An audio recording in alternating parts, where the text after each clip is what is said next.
Oppa! That's the plates.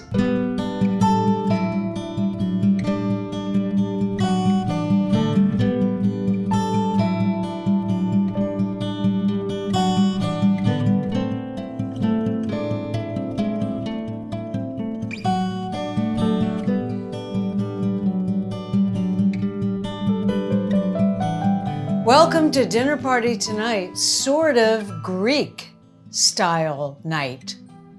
We thought, let's make falafel, and from the falafel came some other ideas. So today, what are we gonna make? Well, we're gonna make falafel. We're also going to make some hummus, which I usually don't like because it has so much garlic in it, but we're gonna see if we can make it with a tiny bit less garlic. And we're going to have a Greek salad with dolmas, which are those wrapped grape leaves. Should be an interesting moment in the kitchen. We're gonna try and make those little rectangular things. And then we're going to try to make baklava, which appears to be sort of easy, but I'm not sure. Full disclosure, I have never made a single thing on this menu. So we're gonna have an experience and an adventure together on dinner party tonight, Greek mystery hour. Baklava. We say baklava. I believe in England they say baklava, but I could be wrong. A very beautiful similar word is balaclava, which is a sort of hat. Continuing on. Baklava is a Middle Eastern and Mediterranean dessert crossing cultures. I forget that the Mediterranean is very close to the Middle East. If you look at a map, it's fascinating. There's Greek baklava, there's Lebanese baklava, there's Turkish baklava. Their fillings vary slightly. The Lebanese one is a little less sweet. Basically, it's a honey and phyllo pastry and nut dessert. And it appears to be easy. However, I've never made it before. So the first thing we're gonna do is make the syrup, which is essentially honey, sugar, water, lemon peels. They do suggest you make this overnight. I do have a Magic of TV one, but we're gonna make it together because it's a sort of a beautiful smell and it's simple and lovely and part of the steps of making baklava. I could be wrong about that. We're gonna make honey syrup. It's extremely sweet. I made it last night. Sober, basically sober. I only had one drink, plus the champagne. All right, we're gonna put a cup of water, a cup of sugar, and 3/4 of a cup of honey. Are you a honey fan? I'm not really a honey fan. Here we go. I'm gonna turn this down a little bit.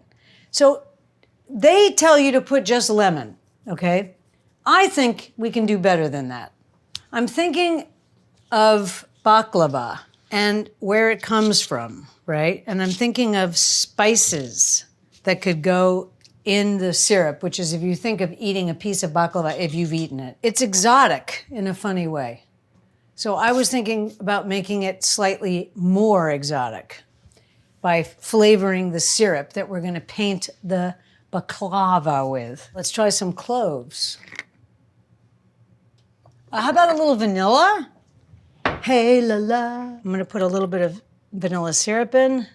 You wanna boil this, and then you want to simmer it for 15 minutes, approximately. You're reducing it. You should keep it overnight on the counter, loosely covered if it's still hot, and then covered. I guess you could put it in the fridge if you wanted, but it's honey, so honey is a little problematic in the fridge. Anyways, I'm just gonna boil this. Reggie had the idea of cardamom, which is such a beautiful thing. I happen to have whole cardamom seeds, which you can chew. They sometimes have them at Indian restaurants. Cumin too. Oh, I'm gonna put quite a significant handful in, okay? We can see them, so we're not gonna paint with them. So this is just a beautiful thing, isn't it? Honey, you know, is more special, I think, than people remember. Do you ever wanna keep bees, or do you ever watch people keeping bees? It's like this incredible process that bees making honey. And it's such a precious thing, and it doesn't go off. You can have it can harden if it's not heavily processed. But it's you can keep it in your cupboard forever. It's a beautiful, sweet treat, and people should think more about honey and how precious it is. All right, now I'm gonna boil this. You're just looking for it to go down a little bit, reduce a little bit. It should coat the back of a spoon. In other words, it should be in the nap stage, N-A-P-P-E, meaning coating the back of a spoon. We'll go ahead and hit a timer. All right, this looks good to me. I'm gonna just simmer that for 15 minutes. We're going to make the filling, which is chopped nuts, sugar, a little cinnamon, and some flavors and stuff like that. We're going to use literally wonderful pistachios, the greatest nut on planet Earth. They don't mention pecans because I don't think they have pecans, but we're going to use pecans. Walnuts, pecans, pistachios. All right, let's pulse this. The dogs don't like that. You don't want to make nut butter here, so pulse.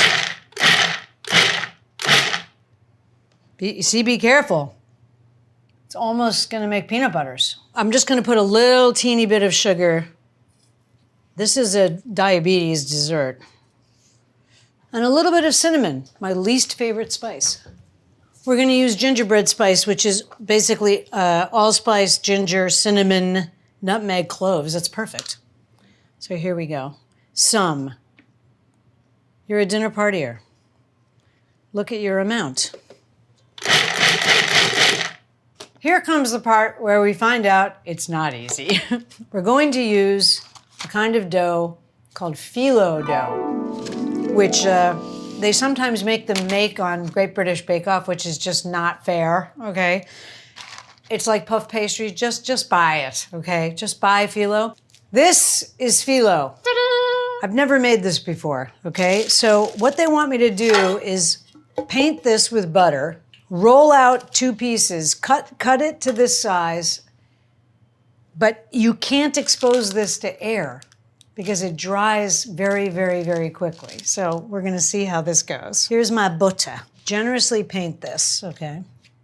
I'm gonna roll out some phyllo. Here's 2 pieces. Yikes, okay. You have to cover it with a wet cloth, apparently. I'm gonna lay this in the bottom, right? It's not the right size. Almost the right size. Then I'm gonna paint this with the butter, the melted butter. Then you put filling. People who know how to make this are like, what are you doing, okay? I'm just gonna estimate the size. How about that? How about them apples? Putting the 2 sheets on top of the filling. This one's too big, so what? Painting with butter, nice. The reason why I'm working quickly is because it does actually dry very quickly. Now it's safe because it has the butter on it. Filling. There's a huge hospitality tradition in the whole Middle East about welcoming guests. Baklava, I'm pretty sure, would have been a major feature in that because it's kind of a special thing. Gonna do 3 layers, I guess. Covering. If this is really how you make it, it is pretty easy. Last layer. Look at the top one, I cut it perfectly. If this works, what a lovely Christmassy thing, right?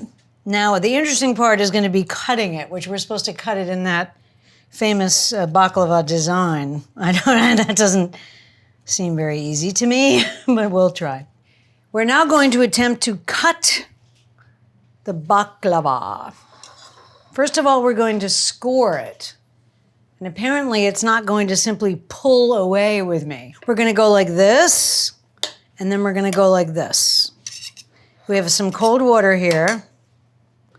I'm scoring it. Oh dear. These are gonna be big pieces, okay? So I cut it wrong, not a surprise. All right, now I'm gonna try to cut it. Supposedly serrated works best. Oh my. When in doubt, Go Parisi. The cuts are not very good. Here's a picture of somebody doing a really nice one. Look at this huge one, rectangular one. All right, let's take it to the stage. 350 oven for some time. How long? For 35 to 50 minutes. That's a rather large. It's phyllo. When it puffs up and browns, it's done. I have it on convection. It's at 340 convection, okay? I'm gonna keep an eye on it. I think 50 minutes is a little extravagant, but we'll see. And the butter will melt, the phyllo will crisp and puff. Good luck, little baklava.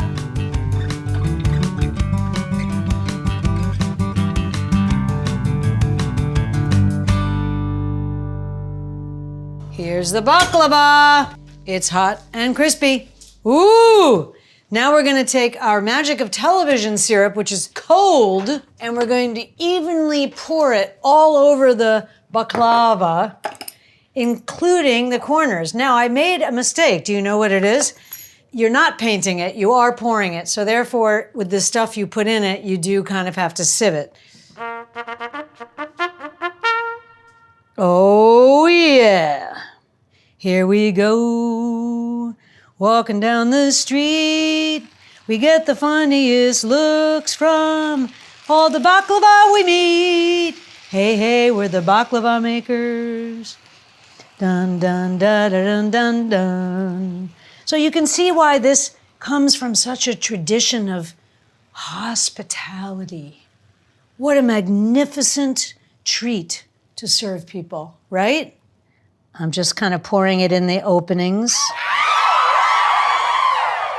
I'm very pleased with the way this looks. I wish I'd cut it better, but it's pretty beautiful. So this needs to set in its, in its vibes for about 4 to 6 hours.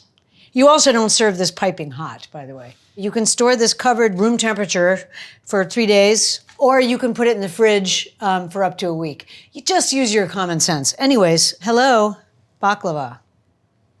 Don't have a palava. Make a baklava. We are going to make hummus. All of my friends know I don't like hummus. And the reason I don't like hummus is because it has too much garlic in it, usually. Lynn discovered that's actually pretty modern. It didn't have garlic in it traditionally. And we're gonna use a little olive oil, which is also modern. Now, chickpeas is what it's made of, and sesame paste, which is tahini, FYI. Did you know that chickpeas have a skin? There's the skin, which looks sort of unfortunate. It looks like a toe skin. You can make hummus without removing this. You will get a smoother hummus, but if you leave it in your food processor long enough, it doesn't really matter. There are skins. These are organic chickpeas. Some of them are misshapen and brown because they're organic.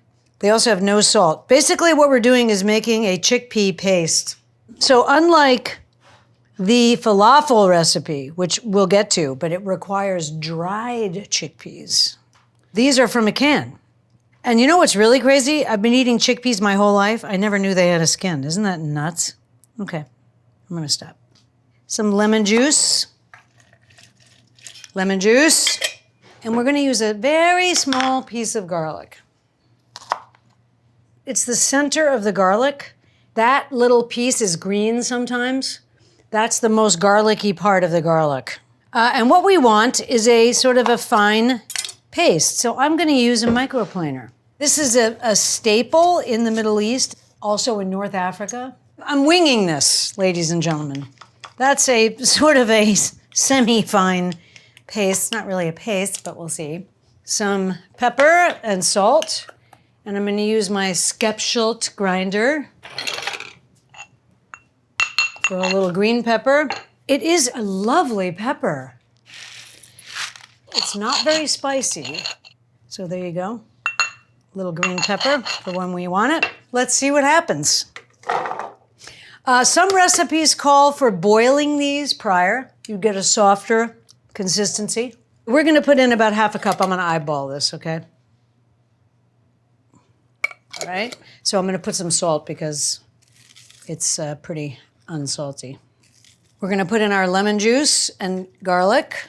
Voila. A little bit of green peppercorns, just a little, and some black pepper. I guess you just run it. I'm just gonna add oil.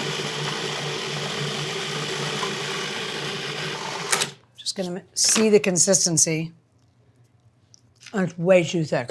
I'm loosening it with a little more lemon juice as well as olive oil. I'm gonna put a tiny bit of cumin in it.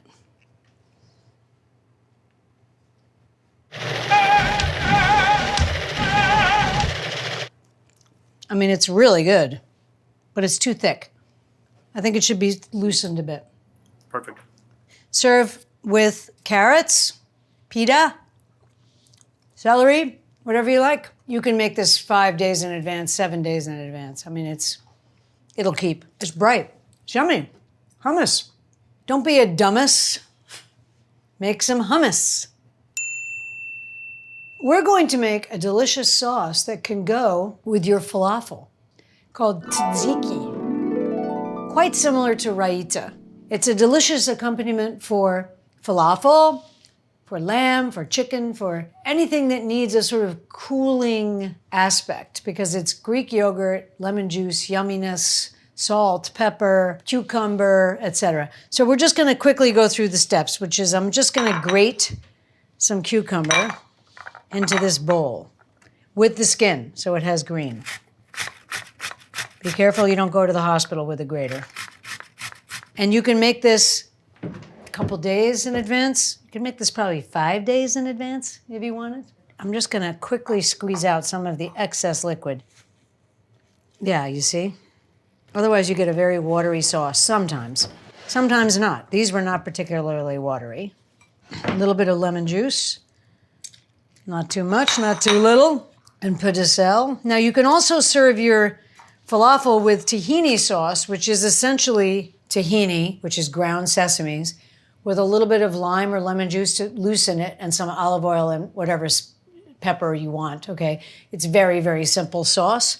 You can also serve it with chili oil. You can serve it with whatever you want. You don't have to follow any rules. You're a dinner partier. However, this is a kind of a lovely sauce or condiment. A little bit of pepper and some olive oil. I'm now going to put in the Greek yogurt. And I'm gonna cut up some dill and put some dill in here, and mint, which is actually a beautiful accompaniment for the cucumbers, okay? A little bit of olive oil. All I'm doing is loosening it with the olive oil. I have some mint and some dill that I have washed. You can do this all in your food processor if you want. It's such a small amount though. I mean, unless you're having a huge crowd. Could you use a blender? Yeah, if you have a small enough container.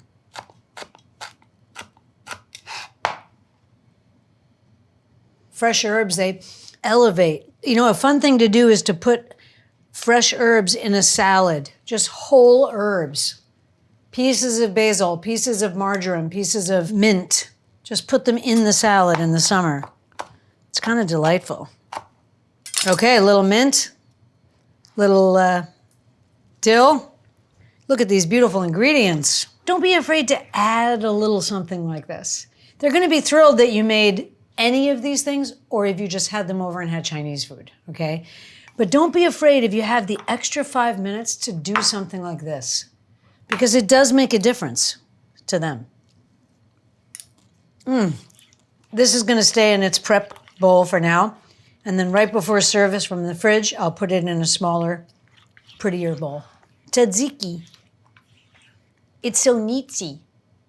Let's make dolmas. You know those things that are in Greek salads that you never considered thinking about once making? We're gonna make it. It might be super, super hard. We're using jarred leaves, which are fine. You can use fresh leaves. It's probably more delicious, but we're using lightly pickled Orlando, California, grappa leavas. Here's what they look like. Don't be scared, Randy. It's just like green packets. So what do I have here? I have some rice with some crispy sort of shallotty tastes in it and yumminess and a little bit of olive oil. So the first thing they want you to do, because you actually steam these, which I think, Lynn and I think might tighten it. I'm not convinced as a cook that it's going to tighten it, but these may not be fully cooked. That could be the other reason. And I guess one way to figure that out is to try one. So let's try one. If it's not cooked. It's actually pickled, it's quite delicious. But what they would like you to do is line the bottom of your Dutch oven with some grape leaves to prevent your dolmas from sticking. Now, what is dolmas? Now, dolmas comes from all over the world. Packets, as you guys know, are very pan-cultural, putting things in little packets, okay? Dolma is Turkish for stuffed, but hilariously, dolmus, which you could easily say, may I add some more dolmas to my salad, means taxi. So this is just a little bed for our dolmas. Remember, you're coming with me on the Greek Mystery Hour, so let's find a good one to start with. Here we go. That's a good one. Point facing to me. Now, like green packets, you want the rib side facing you so that the front side of your dolma, or taxi, little package taxi, it's cute. A little rice taxi. Wouldn't it be nice to get into a taxi and there's some grains of rice there saying hello to you? This is just rice. We're making dolma, bum, bum, bum, bum. We're making dolma, bum, bum, bum, bum. We're making dolma, bum, bum, bum, bum. We're making dolma, bum, bum, bum, bum. That looks good, but now I got all this excess here. Look! A taxi! Okay, we're gonna make another one. So you can put meat in this. You can really make this from any country you want, you know what I mean? Or you can make it have the vibe of any country you want. Cut this little thing. This can be a collard green. This can be a cabbage leaf. Small amount of rice. Okay? Fold. Fold the sides, comme ça, voilà. Roll like a cigar. Voila. So have some fun. Travel in your kitchen. That's one of the most beautiful things, okay? So we're just gonna steam these in a little bit of water. I'm gonna put sort of like maybe almost half a cup of water here. And if I feel like that's not enough, I can always add water. I'm gonna put this a weight, something like a plate that's okay to be very hot, or a lid that's smaller than the pan. And I'm just gonna gently boil this and steam them for about 30 minutes. Here we go, to the stove.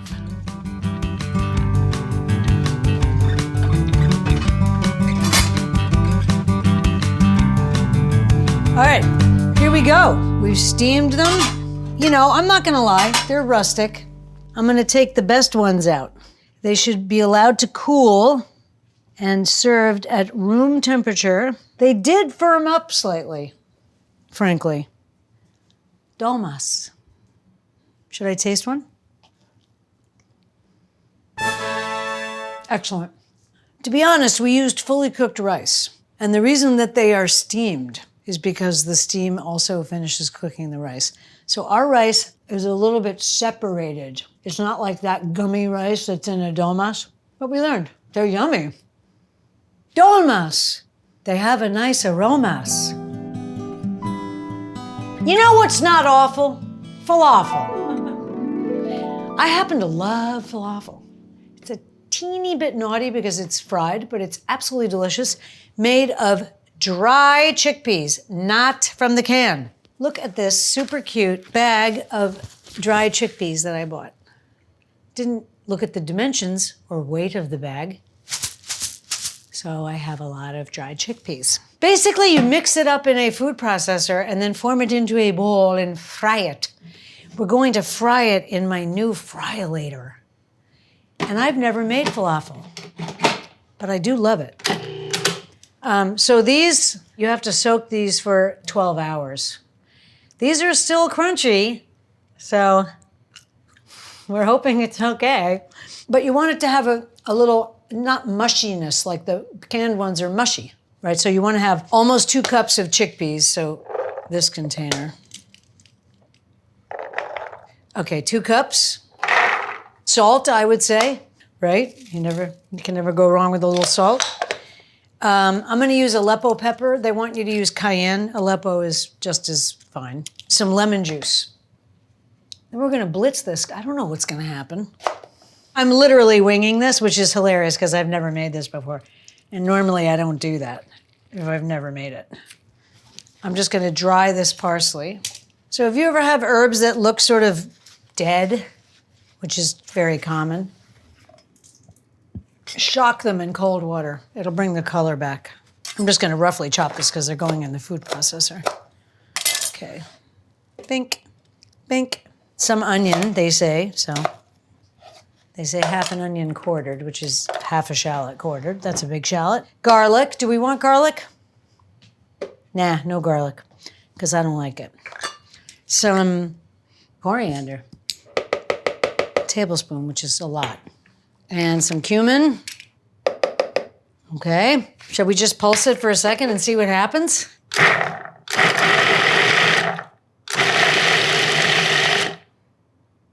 Looks suspiciously like falafel. Okay, that's it. Oh, there's an interesting ingredient, by the way. Baking soda. Ta-da! You're a dinner partier, so you already know. You never use the baking soda from your refrigerator. It's reacted with air. It's not usable as a leavener. Okay, this is special that I use for cooking. You should replace it every 8 months. This is to give it lightness. Half a teaspoon. I'm going to form it into balls, you know, to prepare it to be fried in my new fryer. I'm going to supposedly make this into circles. It's quite soft. Okay. Looks like falafel to me.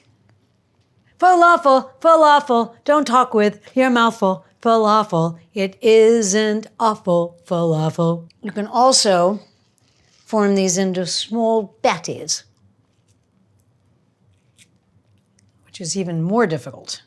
I am now going to get my fryolator onto the table. Never been used, straight out of the box, don't you know? And we're going to fry our beautiful, delightful, bright, lovely falafels. This is Chigman. He's my fryolator. He's new. Chigman has an amazing filtration system where you push this lever when you're done, and it has a filter inside, filters the oil down here. You let it cool, you pick this up, and you pour it back in. Isn't that amazing? Mr. Chigman, come on. All right, here we go. I'm gonna load my basket first. Patties or balls? No one knows what's gonna happen right now. They're totally boiling in the oil. A very important thing about frying, which I only know from classes, whenever you put something in the fryolator, it lowers the temperature. So in between batches, or really we should have a fryolator thermometer in here just to make sure it's not dipping super low. Mr. Chigman is the bomb. I think he works wonderfully well. It was under $200. And everybody bugged out about this one. And I was looking at the fancy ones. I'm watching TV, surfing. And I was like, maybe I should really just spend the money and just do it. But the one with the best reviews was Mr. Chigman, the Tefal Ultimate Easy Clean with the built-in filtration system. If you don't have a fryolator, this is a big piece of equipment. If you don't have this, you would fry it in oil in a pan on your stove. About this much oil, and roll them around with a fork. Now remember, when you're frying, if something happens, there's no reason to panic.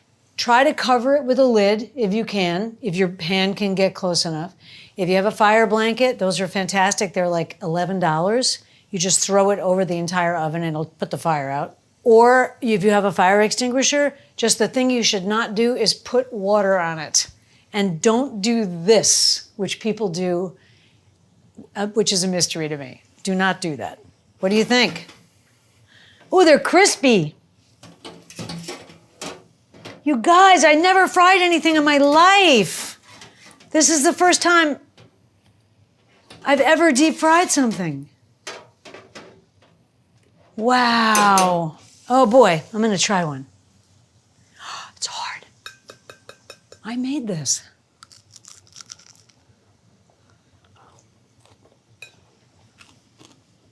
And I honestly have no comment. Ah, it's delicious. Oh my God, I can make fried chicken. I can make donuts. I'm very excited about that. Tefal, thank you. It's a great product. Tefal makes some very, very, very excellent. Oh, the dog's having a dream. She's barking in her sleep. You can't hear her. They make excellent non-stick pans. I just find this, it's like a miracle. It's like a miracle. It's a miracle, miracle, Tefal fryer. Falafel. The only thing you have to remember when you come home is to soak the chickpeas. And they will remain quite crispy. I mean, quite hard, the chickpeas, which we were a little concerned about. But this is clearly, it tastes exactly like falafel. So they're meant to be maybe slightly hard. If you have a deepish frying pan, just put this much oil, and you could easily do this, and don't be afraid to fry. Nothing's gonna happen. Keep the lid. If something happens, you just slide the lid over the top, okay? And make some falafel. I think kids would love it.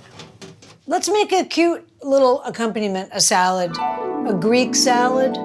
It's called a horiatiki in Greek. I'm sure I'm pronouncing that incorrectly. We're gonna sort of fudge it, but that's okay. So we have some romaine. We're just gonna cut that off. If you ever see that in your salad at a restaurant, leave. Really, it's the herbs, which is dried oregano in the dressing, feta, olives, tomatoes, cucumbers, a little bit of dill, and dried oregano. And you have a Greek salad. This is a side to sort of brighten any falafel-y, saucy yumminess they've been having. I cut also some celery here. I happen to love celery. And I have some cucumbers, some cukes in there. Feta cheese. Now there's two different kinds of feta. Sheep's milk is the one I like, but some people prefer the other one, which I think is goat. This is sheep milk, I believe. You know, you always look for the pieces of feta, right? So let's give them a lot of feta. This you can do while they're sitting there. This is dill. Some beautiful tomatoes. This is winter, so we're using cherry tomatoes from Canada. I guess they have nice greenhouses up there. Beauty. The dog's little nails. You hear their little nails on there. Hi, pretty girl.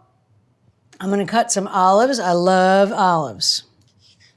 And the olive juice is gonna become part of the dressing also. The dressing is oil and vinegar and this dried oregano and the dill, salt from the feta. Looks pretty authentic to me. New York City diners have crucified the Greek salad, where they give you like half a pack of feta slab across the top of the salad. The vegetables are for gargantuan, titanic giants. The pieces are like, you know, huge. But anyways, make it nice. It's not hard. I'm just gonna put a little dried oregano. Okay, I'm gonna crack a little pepper on there. I would totally eat this, by the way. I'm not gonna dress this because our guests are like maybe not sitting down right now. So I'm gonna make the dressing, keep it separate. Sometimes it's a good idea to keep the dressing separate anyway, because some people like less, some people like more dressing. I have found at dinner parties, it's sometimes better to give them a cute little, you know, container. I used a little olive juice there, little dill thrown in for good measure, a little bit of the feta juice, a little bit of red wine vinegar, goes well with the olive juice. And then you're ready to go. This is stunning. This goes to the table comme ça. Then it's dressed very lightly, blah, blah, blah, blah, blah. Or they dress it themselves. You put a nice spoon in here. Obviously clean the sides. And they can dress it themselves, or a small little jug. Greek salad. What's this? Well, a duck's a mallard, but this is a Greek salad. That was a bad one. Today on Greek Mystery Hour, we made hummus. Don't be a dumbass. Make hummus. I usually don't like it, but it was pretty damn good. We made a beautiful Greek salad with dolmas on the side, lovely. Add them, eat them separate, whichever you like. We made falafel from scratch with tzatziki sauce. You can also serve it with tahini sauce. You can serve all of the above with beautiful warmed in the oven pita. For dessert, we had baklava or baklava, an incredible, welcoming example of the hospitality tradition of the Middle East. Can